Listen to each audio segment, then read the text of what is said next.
Hello, bienvenue dans cette vidéo, je m'appelle Eva et aujourd'hui on va parler de photographie alternative.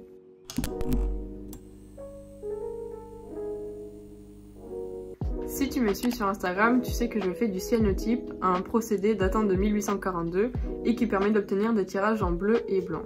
Mais est-ce que tu connais les anthotypes? Les anthotypes sont des tirages photographiques réalisés grâce à de la chlorophylle. Comment trouver de la chlorophylle, me diras-tu? Eh bien, tout simplement dans les légumes, et dans notre cas, dans des jus de légumes. C'est un procédé qui a été inventé par John William Herschel et qui est également l'inventeur du cyanotype.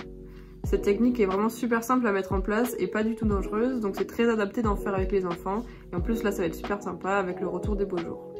Dans cette vidéo, je vais vous montrer comment réaliser des anthotypes à la maison, et voilà, c'est parti, on y va! Bienvenue dans ma cuisine. Je vais préparer les jus de légumes. J'ai prévu de la betterave, des épinards et du chou rouge pour avoir différentes teintes de tirage.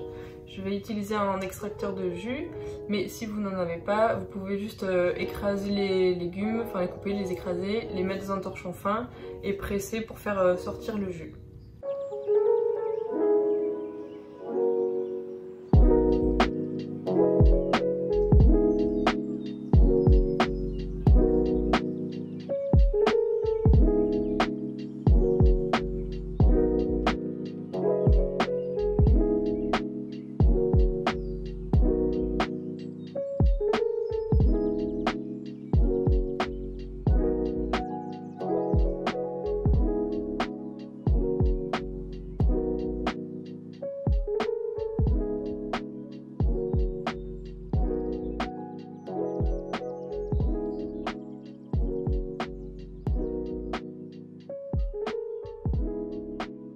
Tous les jus sont prêts, on va pouvoir passer à la partie préparation des papiers, donc je vous retrouve tout de suite dans mon bureau.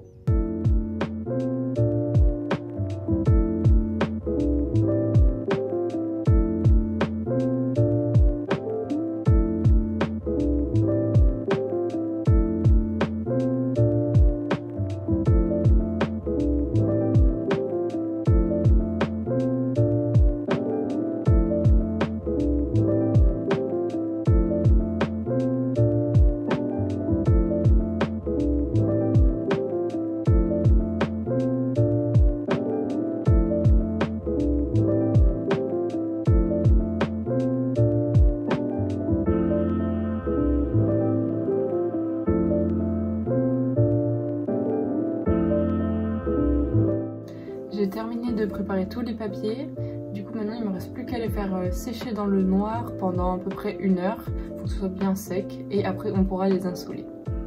Pendant que tes papiers sèchent, tu vas pouvoir préparer ta ou tes photos. Contrairement à la photographie argentique ou au cyanotype, tu n'auras pas besoin d'un négatif mais d'un positif, car le soleil va éclaircir la solution au lieu de la foncer. Tu choisis donc la photo que tu veux tirer. Si elle est en couleur, il faudra que tu la passes en noir et blanc et ensuite tu peux l'imprimer sur du papier transparent. Comme pour le cyanotype, tu peux également utiliser des végétaux séchés à la place d'une photographie.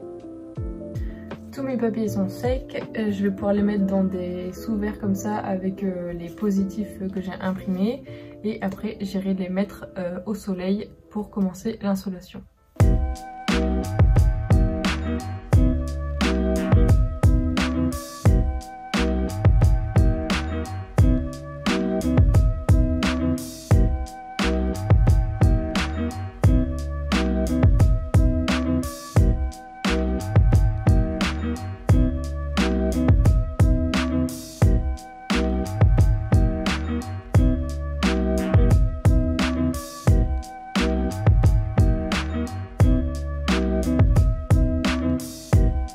Voilà, du coup j'ai mis tous mes cadres ici au soleil, ils vont rester comme ça pendant plusieurs heures.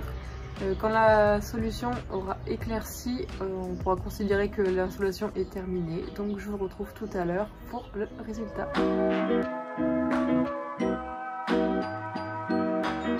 On est à peu près 2 heures plus tard et regardez comment c'est déjà super bien éclairci. Donc je pense que je vais enlever les cadres et je vais vous montrer le résultat tout de suite.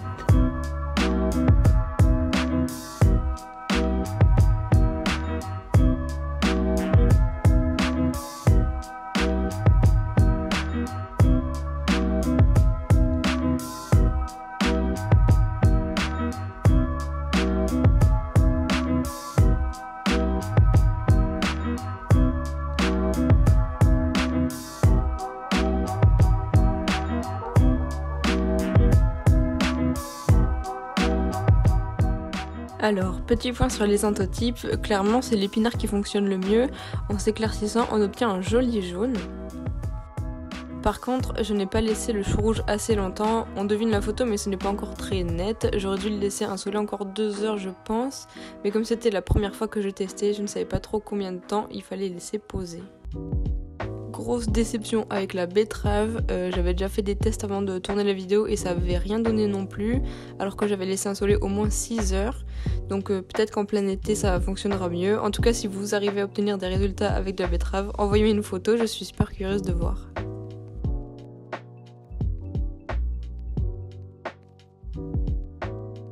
Et voilà, cette vidéo est terminée, j'espère qu'elle t'a plu. Si c'est le cas, n'hésite pas à la liker, à la partager ou à t'abonner à la chaîne. Et si jamais tu refais des entotypes chez toi, n'hésite surtout pas à me taguer sur Instagram, ça me fera trop plaisir de voir ce que tu as fait. En attendant, je te souhaite une super belle journée et je te dis à bientôt.